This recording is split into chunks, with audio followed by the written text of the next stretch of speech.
السلام علیکم۔ میں امید کرتا ہوں سب ٹھیک ہوں گے۔ آج ہم انجن مزاج میں سنیں گے، اگر بیوی اپنے شوہر سے لڑ پڑے، بد زبانی کرے، گالیاں دے، اس کو کیسے سمجھایا جائے، اس کا کیا طریقہ ہے؟ کہتے ہیں ویڈیو طرف جانتے ہیں اس بہترین بیان میں۔ کرنے کے باوجود بھی خاوند سے بد زبانی کرتی ہے، ان کے بارے میں شریعت میں کیا حکم ہے، کیسے سمجھایا جائے، کہ کچھ رہنمائی فرما دیں۔ یہ ہمیشہ سوال عورتوں کے اوپر کیوں آتا ہے؟ وہ تو خود پسا ہوا طبقہ ہے، یعنی ہمارے مسلمان معاشرے میں بھی مرد جو ہے بہت ظالم ہے، تو یہ تو کبھی سوال نہیں آیا کہ جو مرد یہ کرتا ہے تو اس کی عورتیں کیا کریں۔ تو عورت اگر بد زبانی کرتی ہے تو قرآن میں آیا کہ عورتوں کی کئی عادتیں تمہیں بری لگیں گی، لیکن تم یہ بھی دیکھو ان میں کئی ایسی اچھائیاں جو تم میں موجود نہیں ہوں گی، سورہ نساء کے اندر آتا ہے، تو اس کے ساتھ گزارا کرو۔ بخاری مسلم میں حدیث ہے کہ عورت جو ہے یہ ٹیڑھی پسلی سے پیدا ہوئی ہے، اس کو سیدھا کرنے کی کوشش نہ کرو ورنہ توڑ بیٹھو گے، اور اس کو توڑنا ہے، اس کو طلاق دینا ہے۔ اس کائنات میں سب سے آئیڈیل بیویاں کس کی ہو سکتی تھی؟ آپ صلی اللہ علیہ وسلم۔ تو ان کے بارے میں جو کچھ قرآن میں آیا ہے، مسئلہ جنید جمشید والا میرا 105 دیکھ لیں، جس میں نے صرف قرآن کی آیات کا ترجمہ پڑھا ہے، ٹھیک ہے، رونگٹے کھڑے ہو جاتے ہیں۔ بالکل۔ پارہ نمبر 21 کا آخری صفحہ پڑھ لیں سورۃ الاحزاب کے اندر، یہاں تک نوبت آئی ہے کہ اللہ تعالیٰ نے فرمایا اے نبی اپنی بیویوں سے کہو کہ اگر تم دنیا کا مال چاہتی ہو تو تمہیں میں مال دے کے رخصت کر دیتا ہوں، طلاق دے دیتا ہوں، اور اگر تم اللہ اور اس کا رسول اور آخرت کا گھر چاہتی ہو تو اسی قسم پرسی میں، اسی غربت کی حالت میں میرے نبی کے ساتھ گزارا کرو۔ بخاری مسلم کے الفاظ ہیں، آپ علیہ السلام نے یہ آیات آ کے حضرت عائشہ پہ پیش کی، انہوں نے رونا شروع کر دیا، انہوں نے کہا میں اللہ اس کا رسول اور آخرت کا گھر چاہتی ہوں۔ حالانکہ نبی علیہ السلام فرمایا اپنے باپ سے مشورہ کر لو، دیکھ لو جس طرح بہتر سمجھتی ہو، میں تمہیں چھوڑ دیتا ہوں۔ آپ صلی اللہ علیہ وآلہ وسلم کو بھی دنیاوی اعتبار سے اپنی بیویوں سے تکلیف اٹھانی پڑی، تو باقی تو پھر کس کھاتے میں؟ کوئی نہیں۔ تو یہ آزمائش ہے سر۔ صحیح۔ بیویوں اور اولاد کے اندر فتنہ کہا گیا نا، قرآن میں آیا، جی، پنجابی والا نہیں، عربی والا فتنہ، عربی والا۔ آزمائش۔ اگر یہ نہ ہوتی نا، وہ مجھے اشفاق صاحب کی بات یاد آئی ہے، اشفاق احمد صاحب کہتے تھے کہ بچہ جو ہے نا یہ عورت کی راہ کھوٹی کر دیتا ہے، دیکھیں اولاد کے پیچھے ذلیل ہو جاتی ہے عورت، جی، میرے بچے چھوٹے، میرے کے بچے نہ بنے، اور عورت جو ہے یہ مرد کی راہ کھوٹی کر دیتی ہے۔ عورتوں کے پیچھے کیا کچھ نہیں مردوں کو کرنا پڑتا ہے حلال و حرام کے حوالے سے۔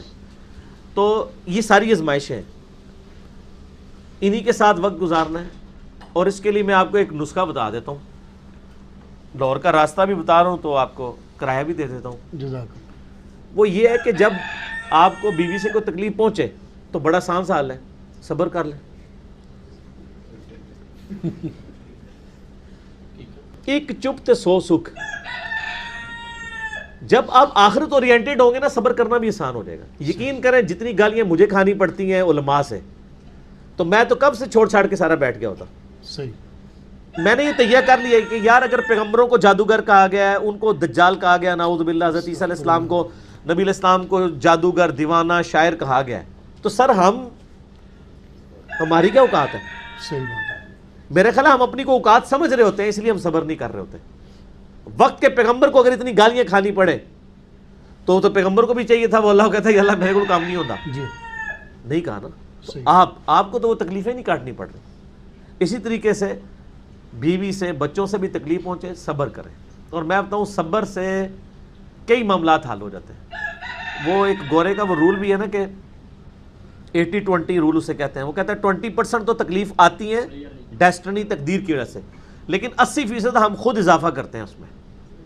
یہ بڑے پوائنٹ کی بات کی ہے اس نے۔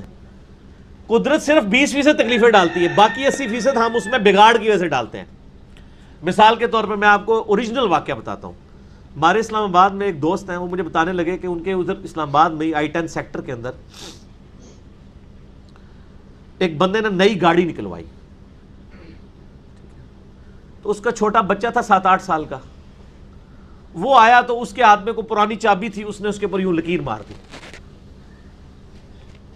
اب نئی گاڑی کے اوپر لکیر، اگر ویسے دیکھا جائے تو کیا فرق پڑ گیا یار؟ جی، اگر اسی گاڑی میں ایکسیڈنٹ ہو اور اس کا بچہ مر جائے اور اس کو اس کے اگینسٹ آفر کی جائے کہ بچہ چاہیے یا نئی گاڑی، تو کیا کہے گا وہ؟ بچہ۔ اسی بچے نے زندہ حالت میں اگر اس کے اوپر یوں مار دیے، ایک لائن ہی پڑی ہے نا، وہ ٹھیک بھی ہو جائے گی، وہ پوری بھی تباہ ہو جائے، بچے کا ایکویلنٹ تو نہیں. اس کو اتنا غصہ آیا، اس نے اس بچے کو دھکا دیا، وہ بلندی سے نیچے گرا، اس کا شولڈر نیچے جا کے لگا، وہ اتنا ڈیمیج ہوا کہ اس میں پھر پیپ پڑ گئی، حتیٰ کہ اس کا یہ بازو کاٹنا پڑ گیا. تو یہ جو تکلیف تھی اس کا 20% تو اللہ کی طرف سے آیا تھا نا، 80% تو اس نے خود کیا. اچھا اب وہ پوری زندگی اپنے بچے کو، گاڑی تو پھر بھی آ سکتی ہے، تو وہ بچہ جو ہے اپنے باپ سے ابھی تک گلہ کرتا ہے بالکل صحیح کہ بابا یہ میرا بازو جو ہے وہ تو مجھے نہیں ملے گا، آپ کو تو گاڑی مل جائے گی. صحیح. وہ پوری زندگی اپنے آپ کو معاف نہیں کر سکے گا. اسی طریقے سے بعض اوقات لوگ آفس سے لیٹ ہو رہے ہوتے ہیں تو جناب اوور سپیڈنگ کرنا شروع کر دیتے ہیں. بندہ نیچے آ سکتا ہے، بندہ نیچے آ جائے، مر جائے یا اتنا بڑا نقصان اٹھانا پڑ جائے تو بعد میں آپ کہیں گے یار اس سے تو بہتر تھا میں اگر لیٹ ہوا تھا تو میں دفتر سے چھٹی کر لیتا. یہ عذاب جو میں نے ڈال دیا اپنے اوپر یہ بہت بڑا ہے. جی ٹھیک ہے، ایک دفتر سے لیٹ ہونے کی وجہ سے اتنی آپ نے تکلیف کاٹی، وہ 20% آپ پہ آئی تھی، 80% آپ نے خود ڈال لی اپنے اوپر.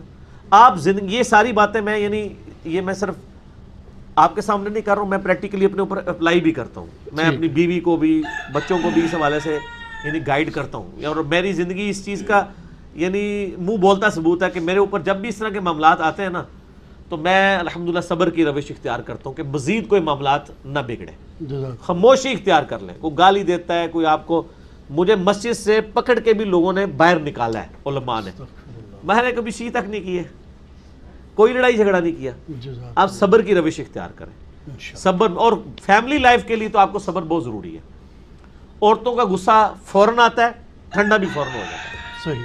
تو جب عورتوں کا غصہ ٹھنڈا ہو جائے، اس ہفتے اگر کوئی بدتمیزی کی ہے انہوں نے تو آپ جو ہے نا ایک ہفتے کے لیے صبر کر لیں. اگلے ہفتے اسی دن ان کو بتائیں جو پچھلی دفعہ آپ نے کیا تھا، اگر یہ نہ ہوتا تو وہ بھی مان جائے کہ مجھ سے غلطی ہوئی ہے. صحیح. لیکن اس وقت تو وہ نہیں مانے گی، اس وقت تو آپ بھی ماننے کے لیے تیار نہیں ہوں گے. جی ٹھیک ہے، ایٹ دا اسپاٹ تو کوئی بندہ اپنی غلطی ماننے کے لیے تیار نہیں ہوتا. تو صبر و شکر کے ساتھ زندگی گزارنی پڑتی ہے. جزاکم اللہ خیر.